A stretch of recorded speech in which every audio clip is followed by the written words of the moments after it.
Good afternoon and welcome. My name is John Hughes. I'm an editor for Bloomberg First Word. That's our breaking news desk here in Washington. And I am the president of the National Press Club. We are the world's leading organization for journalists. We are committed to our profession's future through programs just like this, and we fight for a free press worldwide. For more information about the club, visit our website, press.org, and to donate to programs offered through our club's Journalism Institute, visit press.org/institute. On behalf of our members worldwide, I want to welcome people in our audience to today's Newsmaker Luncheon. I'd also like to welcome our C-SPAN and public radio audiences. You can follow the action on Twitter using the hashtag NPCLunch. Remember, the public attends our lunches. Applause is not evidence of a lack of journalistic objectivity.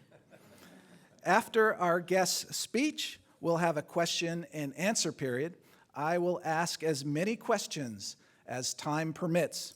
Our head table includes guests of our speaker and working journalists who are club members. Let me introduce them to you now. I'd ask each person to stand briefly as names are announced.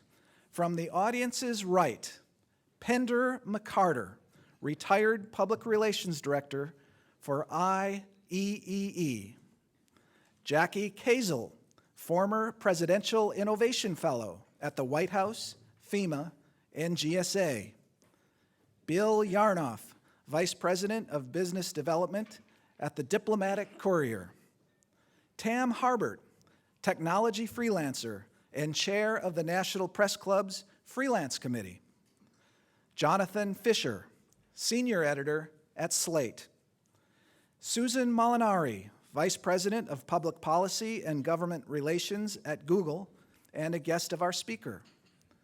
Allison Fitzgerald, managing editor at the Center for Public Integrity and a member of the National Press Club Board of Governors. Skipping over our speaker for a moment, Lori Russo, managing director at Stanton Communications and the Speakers Committee member who organized today's lunch. Thank you, Lori. Haley Tsukiyama, technology reporter for the Washington Post. Tom Risen, technology reporter for U.S. News and World Report. Wayne Rash, Washington bureau chief for eWeek. Joshua Higgins, technology reporter for Inside Washington Publishers.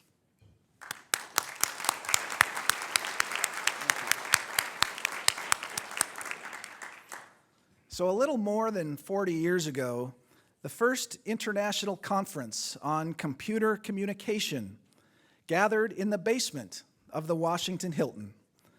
Attendees witnessed a demonstration of new technology that enabled advanced applications to run between computers here in Washington and others around the country.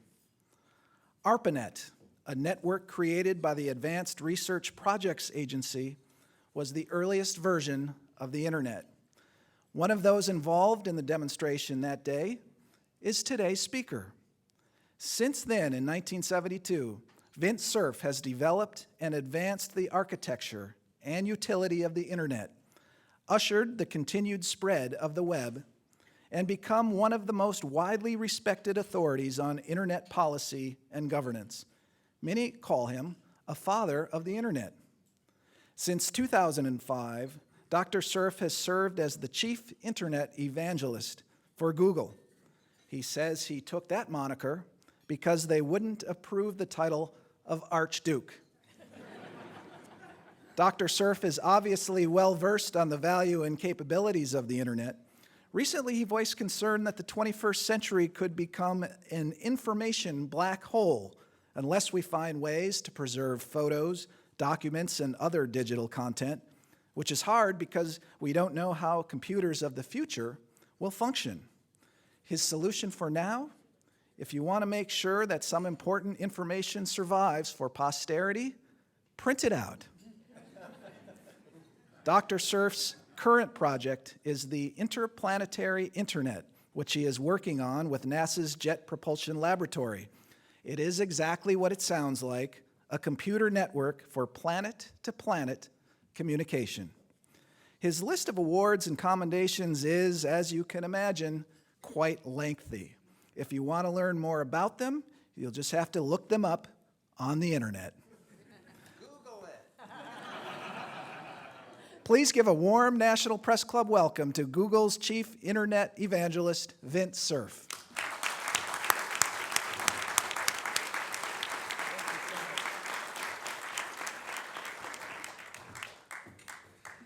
Well, first of all, thank you very much. This is theorem number 208, which reads, if you feed them, they'll come. And here you are, and I'm here too. So it's my favorite theorem, and I'm glad we proved it again. Second, I'm not going to use any presentation charts or anything. My motto is power corrupts and PowerPoint corrupts, absolutely. So you'll have to just listen to Vint instead. I did want to tell you a little anecdote, which I think is relevant to especially this population. I worked on something called MCI Mail way back in the 1980s. We turned it on September 27th, 1983.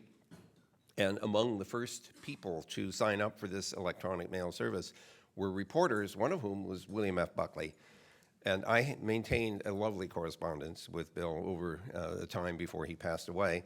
And I remember that I had come and gone to MCI, built MCI Mail, left to join Bob Kahn at CNRI, and then rejoined MCI to help them get into the internet business. And around 2003, it was very clear that charging people for email wasn't exactly a great business model anymore. So we shut down the MCI Mail service, and I got a whole bunch of angry emails from reporters who said, I've had my MCI Mail address since 1983, how can you do this? But the honest answer is that it was time for that service to go. So I have two themes that I would like to address this afternoon. The first one has to do with technology, and I will drop into geek a bit. I apologize, but it's the only way to be precise. And then I want to talk a little bit about policy. So I have 8 points or so on the tech side and 4 or 5 points on the policy side. So let me start on the technology side.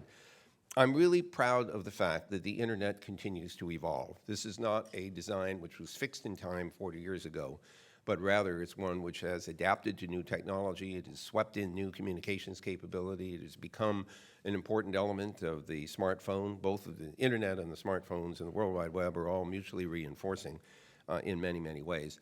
So one of the things that Bob and I didn't quite get right was the amount of numerical address space that's needed in the internet. When we designed it 40 years ago, we did some calculations and estimated that 4.3 billion terminations ought to be enough for an experiment. And so the version of the network that most of you are using is called IP version 4 or TCP IP version 4, which was designed back around that time. Well, we got it wrong. We ran out of the IP version 4 experimental address space around 2011. The CEO of ARIN, the America's Registry for Internet Numbers, is right over there, John Curran. You can wave at them. So if you need IP addresses, he's the guy to talk to about that. I'm proud to serve as chairman of the board of ARIN. But we need IPv6 now, which has 128 bits of address space. I'll do the math. It's 3.4 times 10 to the 38th addresses. This is a number only the Congress can appreciate. But it is absolutely vital that we get all of the ISPs to turn IPv6 on. The software is in your laptops and desktops and mobiles. It's in the routers. But the internet service providers need to turn that on in parallel with the IP version 4 service, which many of you are using today. So you can do me 2 favors. One, as individuals, talk to your ISPs and demand an answer, when am I going to get IPv6 addresses? I want dates and times. And second, as reporters, will you kindly do the same thing, but do so with the megaphone that is afforded to you by the Fourth Estate. Now, why do I care about having lots more IP addresses? Well, one answer is that the next wave of stuff is the Internet of Things. You all know that. But this is real. Every appliance that you can possibly imagine is shifting from electromechanical controls to programmable controls. And once you put a computer inside of anything, there's an opportunity to put it on the net. Now, there are good things and bad things about that. The good thing about the internet is everything is connected. The bad thing about the internet is everything is connected. So we really need the address space in order to accommodate this explosion of devices. Cisco says that there may be 50 billion devices by 2020, And they may not be as crazy as it sounds because every light bulb could potentially have its own IP address. Some of them already do, like the light bulbs that are made by Philips called Hue, H-U-E, not H-U-G-H. You can control the color and the light intensity from your mobile. And to do that, you need an internet address. So we need to get IPv6 implemented. That's the first technology point. The second one is even more obscure. The label is buffer bloat. And you might think, okay, so what is this? When you're watching streaming videos, have you ever noticed that sometimes they get real jerky and things slow down and the delays are going up and you sit there waiting for things to reload? Well, it turns out that it is not true that having more buffer memory space is always a good thing. Let me explain. You have a router at home, typically. Maybe it's supplied by a cable or telco company, or maybe you bought one and installed it, or you hired a geek to do that. And so this thing has memory in it. And imagine for a moment that you're running a local network at home and it's running at maybe 100 megabits a second, or maybe 10 megabits, or maybe even a gigabit per second. But the connection that you have out to the rest of the world is not running that fast. Unless you happen to be on one of the Google Fiber networks, in which case you're getting a gigabit per second. But most of them don't quite get to that speed. So what happens? The program that you have running inside the house is pushing data like crazy into this buffer, which is filling up and emptying slowly because the data rate on the other end is slower than the rate at which you're pumping it in, which means that there is increasing amounts of delay from the standpoint of this sender over here, waiting to hear acknowledgments coming back from the other end. At some point, the program inside your house is saying, oh my God, they didn't get what I sent. I better send it again. And so you keep retransmitting. Pretty soon you create a highly congested condition. So it's counterintuitive, but what you have to do is to design the system so that it doesn't put too much buffer space in the path. It should put only enough to deal with the differential between the high-speed and low-speed side. Of course, this also works in the other direction. So here's the code word for you. The letters that you want to refer to are called Codel-FQ. Codel-FQ, and that is the kind of thing, that's the technology that you want in your routers. So you could, while you're pounding on the table for IPv6, you could say, and also, by the way, I want Codel-FQ in my router, and I want a pony. Okay. Next point. All of you are familiar with the fact that we're really bad at picking passwords. And some of us still use password for passwords because that's easy to remember, but everybody else knows that, so that's not a good thing. So you're told, please make up complicated passwords with punctuation and other stuff and keep changing them all the time. And you can never remember them, so you make a list and you stick it on your computer or you put it in your wallet. Okay, so at Google, you will remember, and some of you reported that we were attacked in 2010. And penetrated, and so we decided we needed to do something about that. So in addition to username and password, which we still ask people to change on a regular basis, we also have a piece of hardware. It is called a GNUBby, G-N-U-B-B-Y, and don't ask me why, I have no idea. This little gadget is a two-factor authentication device. Essentially, it generates a random one-time password using a cryptographic algorithm. So when I log into my Google accounts, and you could do this too if you were using Gmail, when you log into the account, if you're asking for two-factor authentication, it will do one of several things. If you have this little device, you just tickle it because the light came on and it sends the data back and forth, or it sends you a random number to your mobile, or you have an algorithm running in the mobile that generates the random number for you. All of those cases imply you had to have this other thing, your mobile or the little GNUBby device, or a message coming from Google giving you the latest one-time password, in addition to knowing your username and password. So that's why it's two-factor authentication. It means if somebody got your username and password for any reason at all, they can't get in because they don't have the second factor. We would like to encourage everyone to adopt that practice because that will make the network safer for you and for me. Fourth point. Security and safety and privacy are really important in the net, and one way to achieve that, in part, is to use what's called HTTPS. Hypertext Transport Protocol is what Tim Berners-Lee invented back in 1989 and released that as part of the World Wide Web. There is a secure version of this. It's called HTTPS, and the purpose behind it is to encrypt the traffic between you, your laptop, desktop, mobile, tablet, and the server on the other end, Google in my case. And so the idea here is that everyone should be making use of this cryptographic means of transmitting data back and forth. So while you are using web-based applications, the information is kept in encrypted form and only decrypted when it reaches the other end. So this is called encryption for transmission, which leads me to the fifth point, which is that Google and others believe that all transmissions, regardless of whether it's from your edge device to our services or between our data centers or any other place, ought to be encrypted in order to protect confidentiality. And so we see crypto as a very, very important technology which should be incorporated into normal use on the net. I know I don't have very much time, so I won't tell you stories about how I worked with NSA way back in 1975 to design and build a secured internet. The only problem was that the details were classified at the time, and I couldn't share it with my colleagues. So I felt schizophrenic for a long time, but now we have the technology available to make this a much more confidential environment.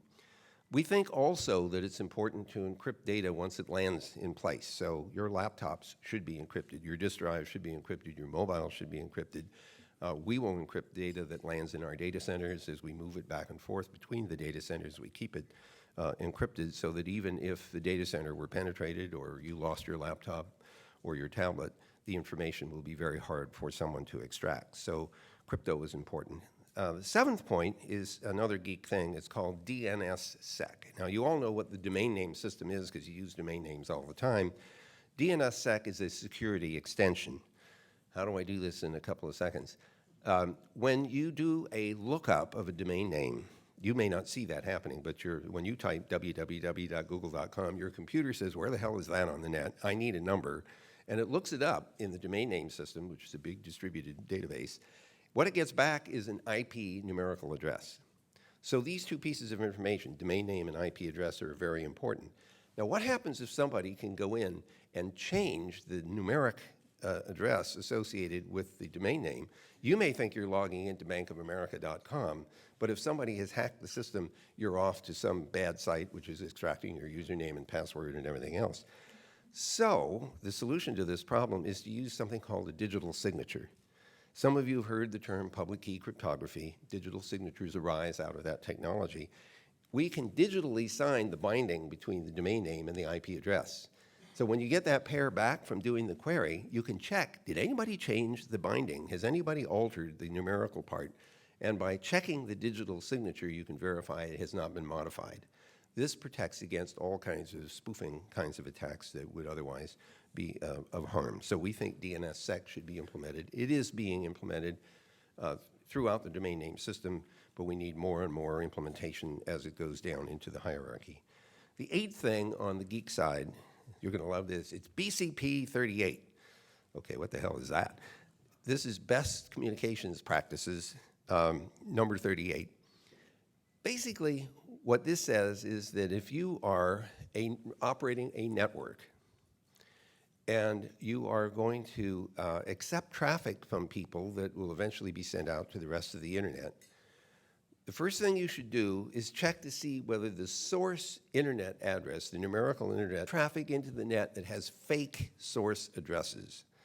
It's possible to fake the source address by just stating, this is coming from that place over there, even though it's coming from here. We don't want people to do that, so we think, again, the ISPs should be executing this BCP 38 thing. So you can tell that I have a very strong message, which I ask you to amplify, to tell the ISPs time to get on the stick to improve the safety, security, and confidentiality of the net. Okay, now we'll switch over to policy. And they told me they were going to tell me when this thing was going to die. What does it say? It says I have 19 minutes left? No, it says it's 19 after, so you've got 3.5 seconds. 7 minutes. 7 minutes, okay. Okay, so 8 things in 7 minutes. First of all, some of you, I hope, are reading about, and some of you may be writing about, this idea that NTIA, the National Telecommunications and Information Agency, has to transfer whatever responsibilities it still retains to the Internet Corporation for Assigned Names and Numbers. This is called the IANA transition, the Internet Assigned Numbers Authority transition, so that the multi-stakeholder bodies of the Internet, all of us, become part of the operation of policy development for the internet, rather than having a specific agency of the U.S. government taking responsibility for that. When the ICANN was created in 1998, that was the intent. There was supposed to be a 2 or 3 year period while everything settled down, and then NTIA, the then NTIA, would then relinquish responsibility for any further direct interaction. Well, it's been some years since 1998. It's now time, and NTIA has proposed to do that. It's asked the community to show how it would operate without the benefit of this NTIA oversight.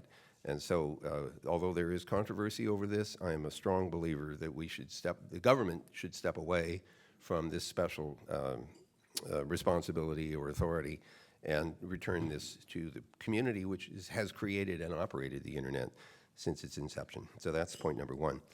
Second, I can't imagine that you would disagree that freedom of expression and access to information is absolutely fundamental to our democratic societies, and we need to make sure that the internet continues to support that.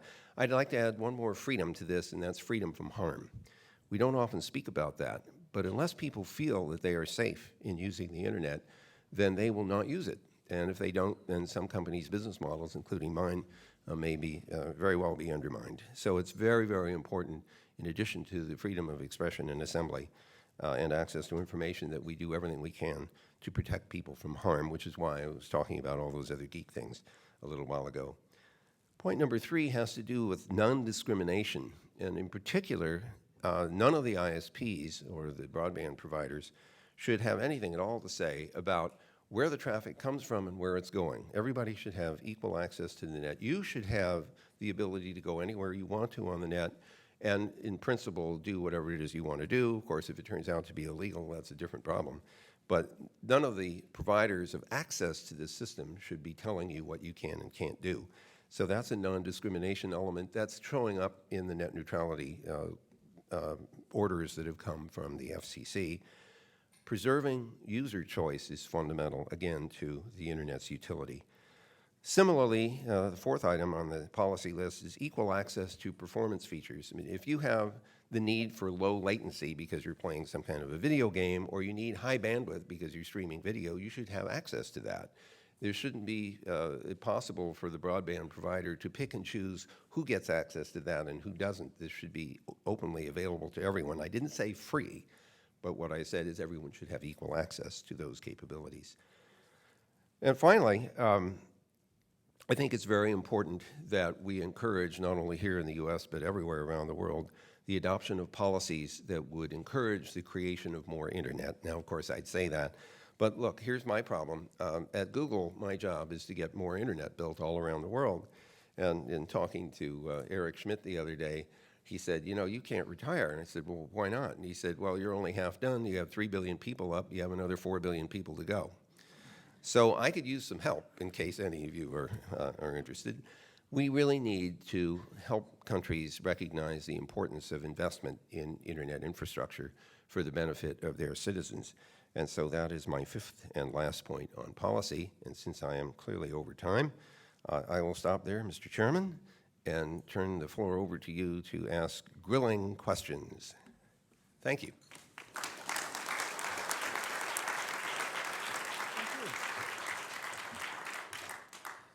Thank you very much. The internet was created by the U.S. Defense Advanced Research Projects Agency, or DARPA, and now it is global, yet no one really owns the internet. Is it possible that a multi-stakeholder governance environment can actually work? Boy, that was a nice gimme. Thank you for that one. I appreciate it. First of all, he's right. DARPA did sponsor this initially. The answer is absolutely yes. And how can I possibly prove that? Well, we turned the internet on January 1st, 1983. Okay, do the math. How long ago was that? 1983. 32 years. Now, who do you suppose was actually running it at that point? It wasn't the Defense Department. I was sitting, actually I had left the Defense Department. I was off at MCI doing MCI mail at the time. But my colleagues were parts of universities. They were in the private sector running, building, and operating pieces of the internet. And it's been that way ever since. It has always been the private sector's role to build and operate these pieces. Of course, the Defense Department has pieces of its own. So does the National Science Foundation and let's see, NSF. NSF doesn't run the NSFnet anymore. They actually started it in 1986 and then they shut it down in 95 because they didn't need it anymore because there were commercial services available. The private sector and the civil society and the technical community and the academic community and governments all have a responsibility, including you, to be part of the policy-making apparatus for the internet. The things that you do to protect your own safety and security and privacy affect me too, because if you don't do a good job, then you become an avenue through which attacks can be made, and phishing attacks occur, and access to things that shouldn't be accessed by the wrong parties will happen. So we all have this shared responsibility to make policy decisions about the internet. The enforcement of policy could be the responsibility of specific organizations and individuals and the like, but the policy-making thing should be multi-stakeholder, and as far as I can tell, that has been working for the last 32 years, and it can continue to work if you just let it. Next question. Got several questions about hacking, and the White House and the State Department have had networks hacked. Will there come a day when such hacks are not possible, and someone else wonders who's responsible for cybersecurity? Who's ultimately can stop the hacks from happening? So the answer lies in the previous response as well, because we are all responsible for improving the safety and security of the internet. Your own choices, your practices, the practices of the internet service providers are all part of this fabric that we have to maintain. There's a visual model I have in my head of this. Imagine that you have a set of homes whose backyards are all shared, so there's this big kind of park, and the front doors go out this way and going outward. And imagine that there's some nincompoop who insists on leaving his house unlocked. So even if everybody else locks the house, this one guy lets people into the interior, and that's a risk potentially for you. So I see the internet as having this character that we all have a role to play to make it more secure and safe. There are different places in the internet's architecture where attacks can be launched. So this is a very layered system. And so the mechanisms that might work at one layer may have no effect at another. I'll give you an example. Suppose somebody says, the solution to email problem is that we should encrypt everything. And so as long as we encrypt the email as it goes through the net, everything will be okay. Well, okay, let's analyze this a little bit. The source of the email is using a laptop which has become infected somehow. Maybe they plugged in a USB that was infected, or they stuck in a DVD, or maybe they went to a website that had malware on board. So this computer, which you don't know, or the user doesn't know is infected, composes a piece of email which has malware in it. Then we encrypt it. It's great. So it goes all the way through the net. Nobody can see anything because it's all encrypted. It gets to the other end. It's decrypted, and that piece of malware now does its damage. So crypto at one level does not necessarily solve all the problem. We have to put prevention in various layers in the system using various and sundry technologies. So in a very, it's a kind of an oddball answer here, but it's sort of everybody's responsibility to do this.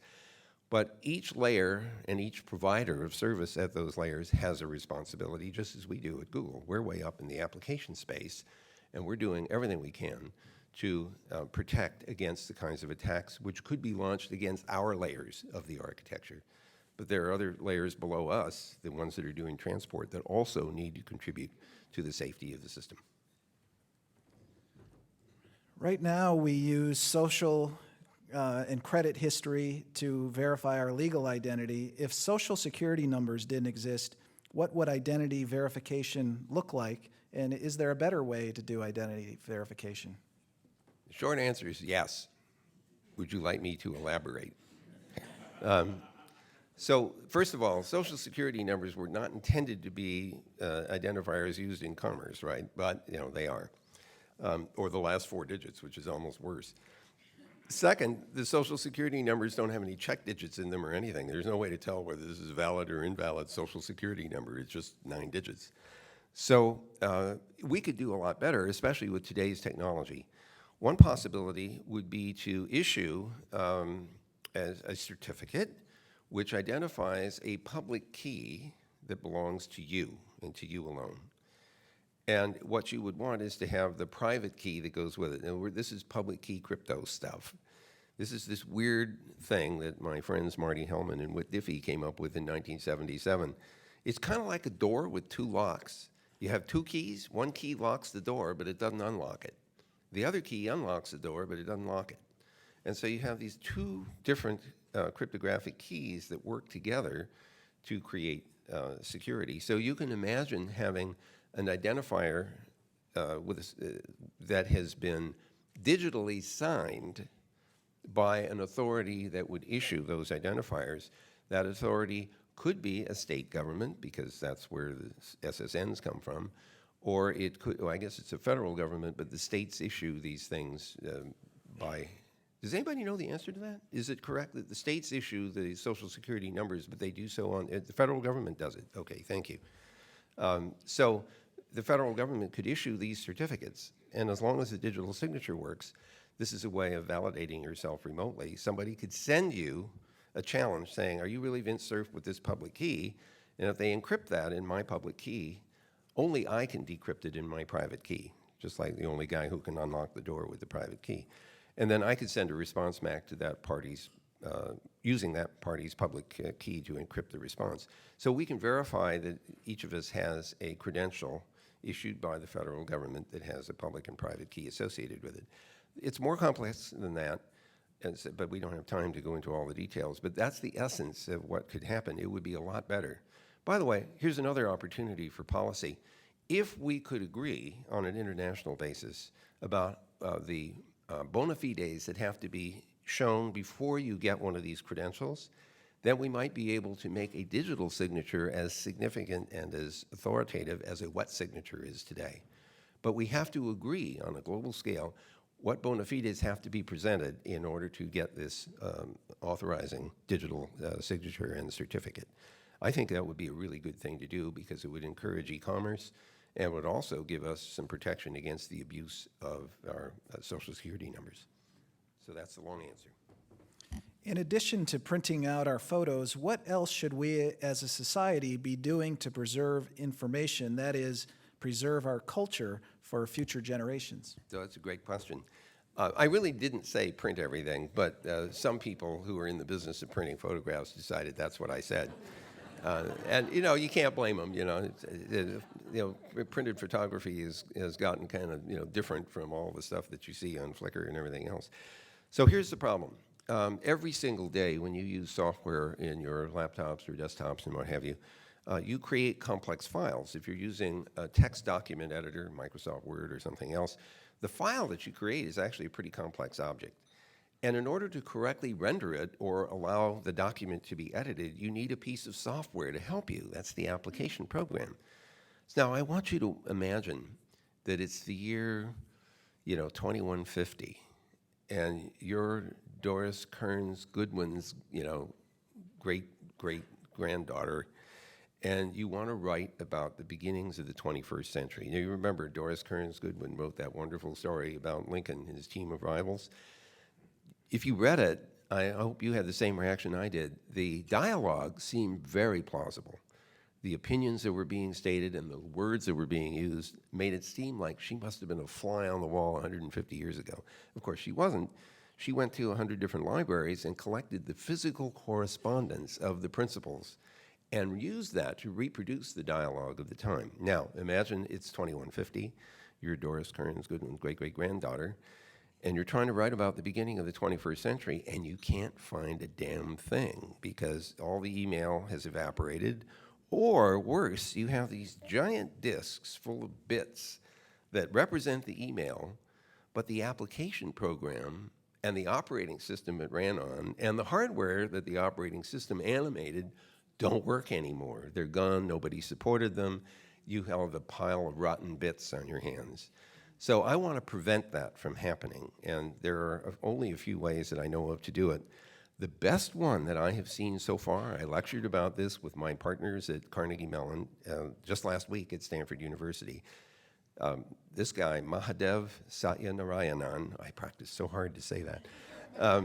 We call him Satya for obvious reasons.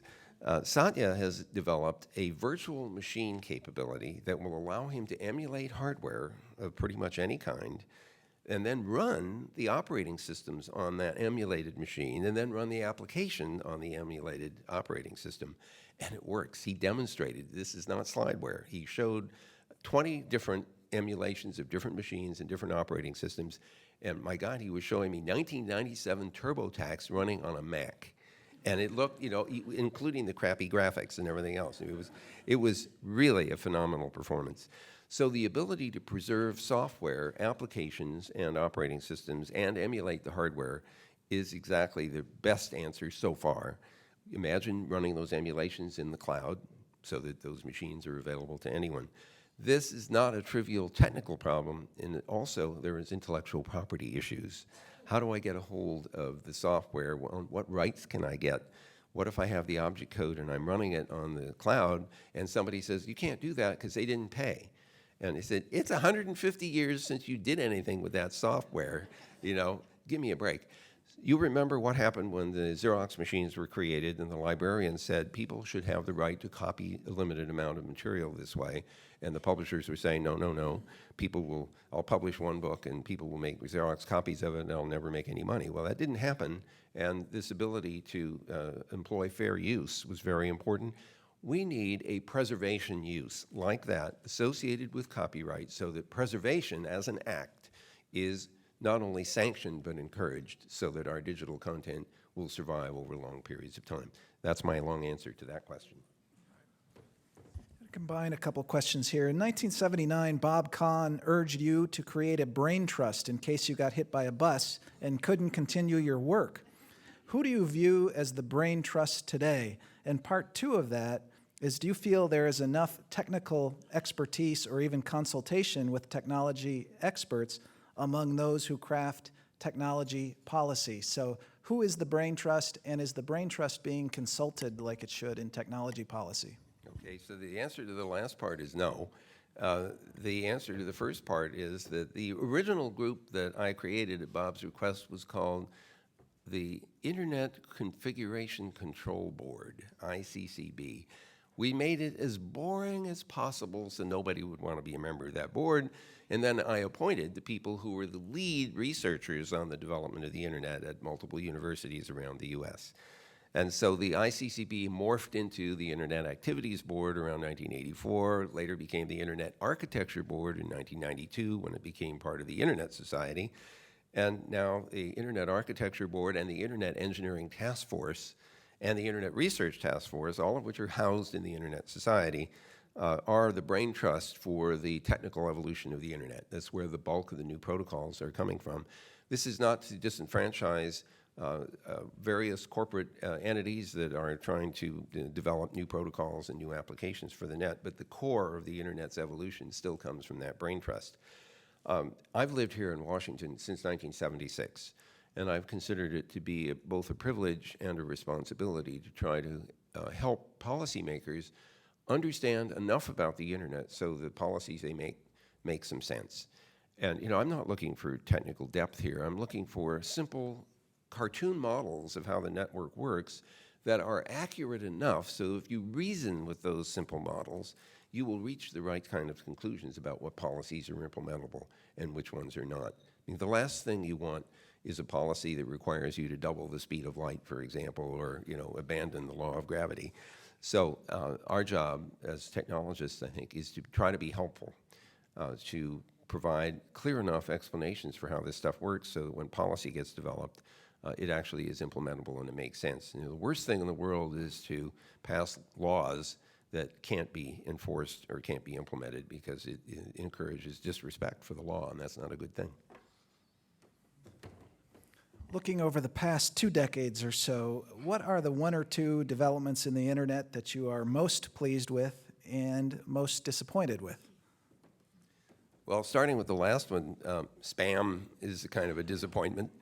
And I have to say, I'm very proud of my company at Google because we've done a very good job of filtering out an awful lot of spam. If you happen to be using Gmail, if you ever looked at your spam folder, it's amazing how much stuff you didn't have to look at, especially, how to enlarge body parts and all that stuff. So So that's it's an annoying side effect that email is essentially free. So it means the spammers don't have to pay for what they do. And there are crazy ideas like, charge 0.002 cents for every email. It's not enforceable, so forget that. So spam is annoying, but there are ways of filtering it out. The thing which I was most astonished by, I'm proud is a very funny word to use here. In fact, let me go down an alley for a moment. Some of you have kids, right? And you might have learned what I learned, which is don't take too much credit for when your kids do well. So when they screw up, you don't have to take too much blame. And so I think that proud is the wrong word to use about internet. I'm just grateful to have been part of this story. However, with regard to surprises, when Tim Berners-Lee's World Wide Web showed up in 1989, nobody really noticed except Tim and some of his colleagues at CERN. But when the Mosaic browser showed up around 1993, this was absolutely astonishing because it turned the internet into a magazine. It had imagery and color and had formatted text, and it was really quite eye-opening. On top of that, the browsers had this feature that if you wanted to see how the web page was built, you could ask the browser to show you the HTML, the hypertext markup language. So this was open. Everybody could copy everybody's web pages, and they did, and then they found new ways of making them more interesting. So the webmaster was a kind of a role which didn't exist before the World Wide Web, and it was sort of enhanced by the fact that everybody could share each other's web pages and how they were built. And so the thing that astonished me was the amount of content that poured into the net once the web browsers and HTML were available. It was just astonishing how much information people wanted to share, not because they wanted to be paid, but they wanted to know that their information was useful to somebody else. And so, you hear this story about information is power. Nonsense. It's information sharing that's power, and we've seen it, over the past 20 years, and we're going to see it over the next 20 years, maybe the next 20 decades too. So the thing that I like the most about the internet is that it is evolvable, it is scalable, it's well over 1 million times bigger than it was when we turned it on. There aren't too many protocols that will allow you to do that kind of scaling, and it has invited creativity. We use the term permissionless innovation very deliberately. You don't have to get permission from every ISP in the world to invent a new product or a service and put it up on the net, and it should stay that way. This questioner says you are said to have been a candidate for the office of U.S. Chief Technology Officer. He wants to know if you would have taken that job, but really a larger question also is, would you consider moving over to the government side to help sort out some of these issues in some kind of senior role, if offered? Wow. So this is a hypothetical, Mr. Chairman. So first of all, the answer is there were news reports that I might have been on the list. I don't actually know. But I consulted with some of my friends, including Eric, and Eric said, why don't you just be the Chief Technology Officer's best friend? And so I made good friends with Anish and with his successor, and of course Megan, who's now there as CTO. And I thought that was pretty good advice. Now, I have served in the government. I served 6 years at DARPA. I really enjoyed that time. It was an empowering moment for me. It was a period of time where I worked with incredibly smart people. But my whole career has been that way. I mean, I'm at Google, surrounded by incredibly smart people, most of them smarter than I am. And I learn that every single day, especially when the 25-year-olds run over and say, why don't we do X for some value of X? And I'll sit here thinking, we tried that 25 years ago and it didn't work. Then I have to remember that 25 years ago, there's a reason why it didn't work. And that reason may no longer be valid. It could be that computers are cheaper, they're faster, there's more memory, something else is economically feasible that wasn't before. I have been forced to rethink my own views on these things over and over and over again. And let me tell you, nothing keeps you younger than having to rethink your own positions instead of falling into a rut. So for me, I think I don't feel the need to become part of the government, but I want very much to have an opportunity to provide support and help if I can, and I will do that if I'm allowed.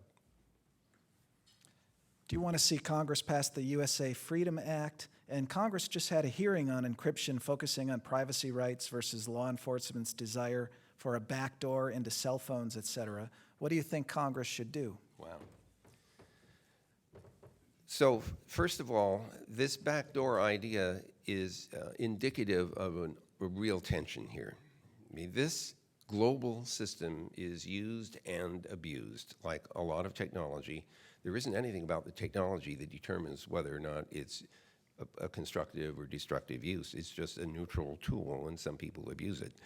And so we have to do something. I mean, we wish to protect the citizens of our country and others from harm in this network. And so you have to ask yourself, well, how can I do that? What steps can I take?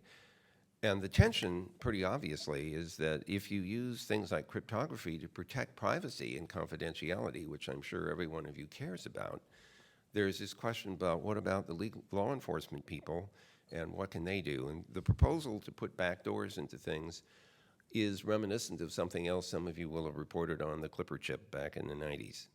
I was absolutely adamantly against the Clipper chip idea. And the reason was very simple. If you have a backdoor, somebody will find it. And that somebody may be a bad guy or bad guys, and they will intentionally abuse their access. So creating this kind of technology is super, super risky. And so I don't think that's the right answer. Now, at the same time, I accept that governments are there in part to protect their citizens from harm. So the question is, how do you do that? And there is this spectrum. Imagine that on one end, we live in a society where there is no privacy at all. Everything is known. Everything you're planning to do is known. It might be a very safe society to live in, but it might not be one you want to live in. On the other hand, what about a society where there's absolute privacy, nobody knows what you're planning to do at all, and bad stuff happens? So you feel that your privacy is protected, but your safety has now been diminished. There must be some place in between, and it isn't the same place for everyone, it isn't the same place for every culture, and it isn't the same place for every nation. Our job in the U.S. is to figure out where is that balance for us. And I think the Congress is forced now to struggle with that, and they're going to have to listen to these various arguments about protection and safety on the one end and preservation of privacy and confidentiality on the other. I'm not persuaded that building backdoors is the right way forward. The way the FCC's Title II net neutrality rules are written, do you think they offer equal opportunity download speeds while forbearing enough Title II rules to avoid government overreach like new fees or content regulation? So this is a really interesting problem, and some of you have lived through this for a couple of decades. I think that Tom Wheeler didn't have a whole lot of choice. The FCC had asserted a set of neutrality rules which were intended to protect user choice. And they were essentially told by the Supreme Court, you do not have the legal basis to enforce your network neutrality preferences. And so I think Wheeler had three possibilities. One, do nothing, in which case the net neutrality notions, to the extent that people agree that they are helpful and useful and preserve user choice, would simply not succeed because of the lack of legal basis for FCC's enforcement. The second possibility would have been to get the Congress to create a new title in the Telecommunications Act specific to Internet. Now, some of you will remember there was a Brand X decision. This is the cable companies and the telephone companies were saying, we are not regulated the same way. This is correct. There's two different titles in the Telecom Act for dealing with these two entities, and yet they were both providing internet service. And the complaint was, we're providing internet service under different ground rules, this isn't fair. So the question is what to do. One possibility might have been get the Congress to adopt an internet title that was appropriate to the internet technology. The choice that was made instead was to treat internet as if it's just an information service that had no layered structure, it had no telecommunications component, it was just an information service, end of story. Well, that led to, that's an unregulated title, and so the FCC role was completely removed. Tom chose a third path, and that was to invoke the Title II, which had been, the FCC had the authority, in my view, remember IANL, right, But I believe they had the authority to decide it was Title I. They have equal authority to decide, no, it's really Title II, but constrained significantly. So what's the issue here? Well, now under this current rule, they have a basis for taking action if they think that the neutrality rules have been violated. However, there is this potential forward-looking risk.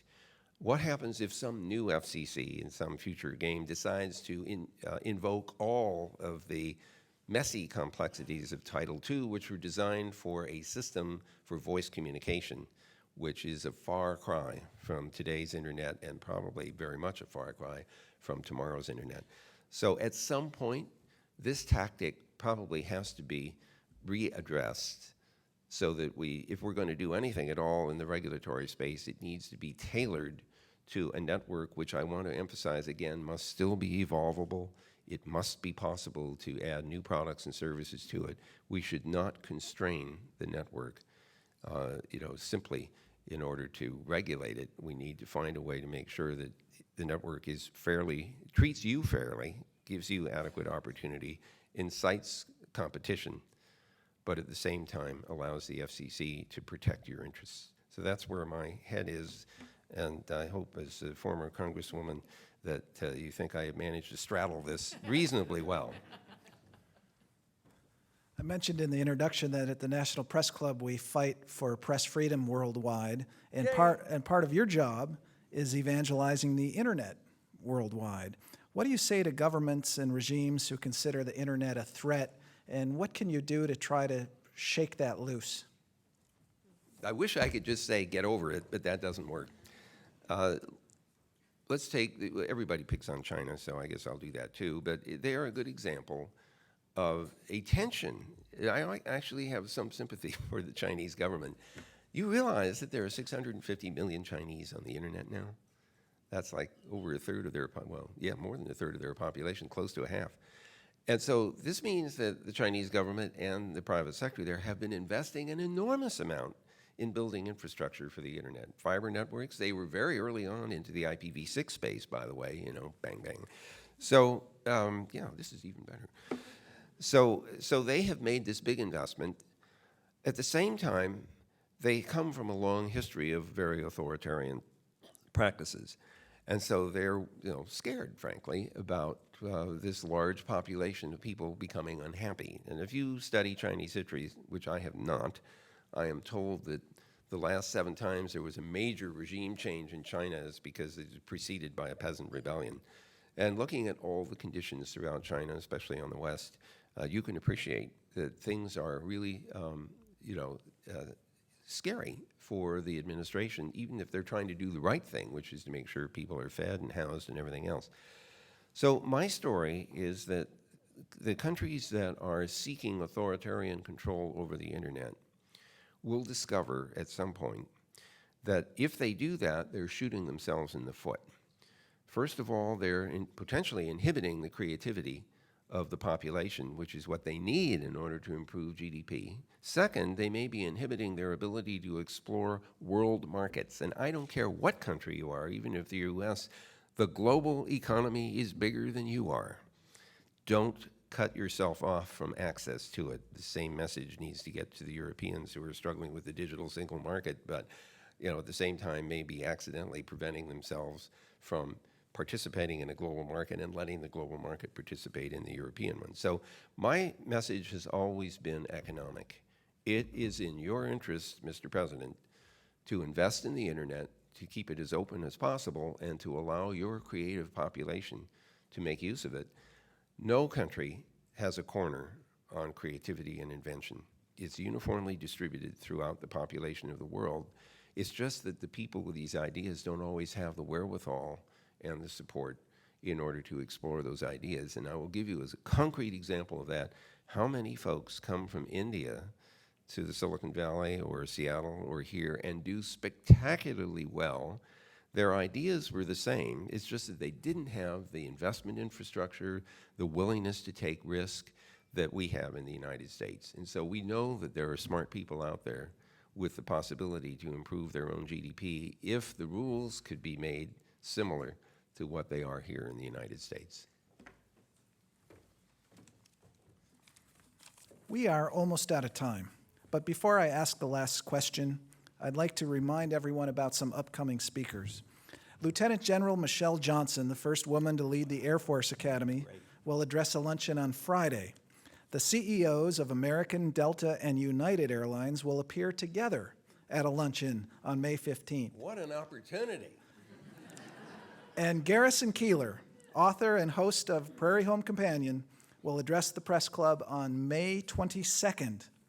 I would now like to present our guest with the greatest gift of all, the National Press Club mug, which you can treasure for decades. Mug shot.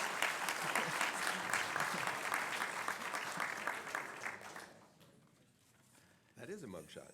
And now the final question, maybe we have time for two, depending on how long your answer Or is. how long my answers are. Yeah. This question almost sounds like it could have come in over the internet. I'm not sure whether it did.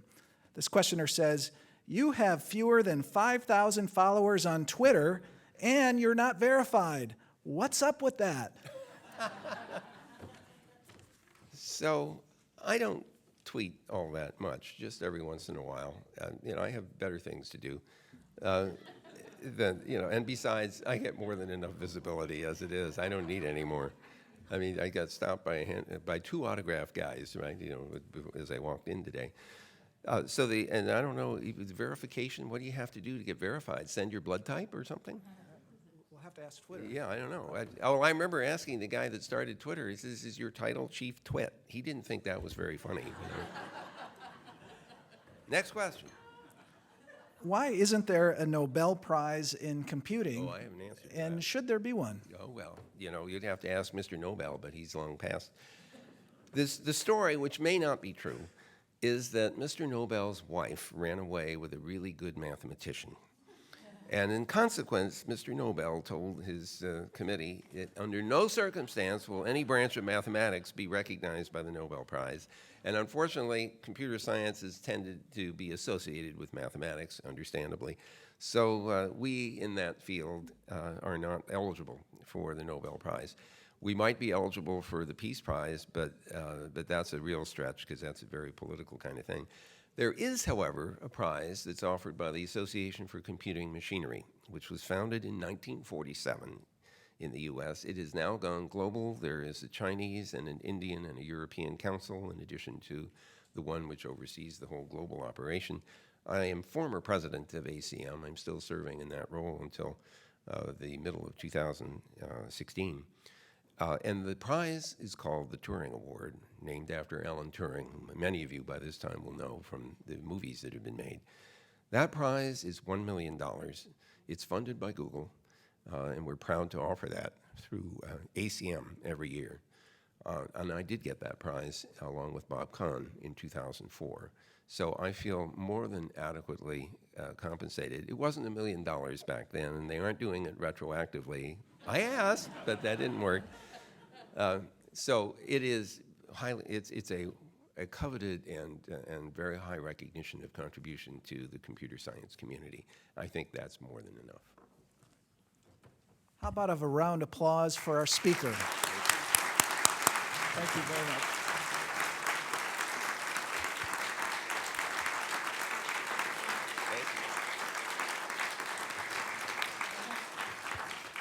I'd also like to thank National Press Club staff, including its Journalism Institute and Broadcast Center, for organizing today's event. And remember, if you would like a copy of today's program or to learn more about the National Press Club, go to our website. That's press.org. Thank you very much. We are adjourned.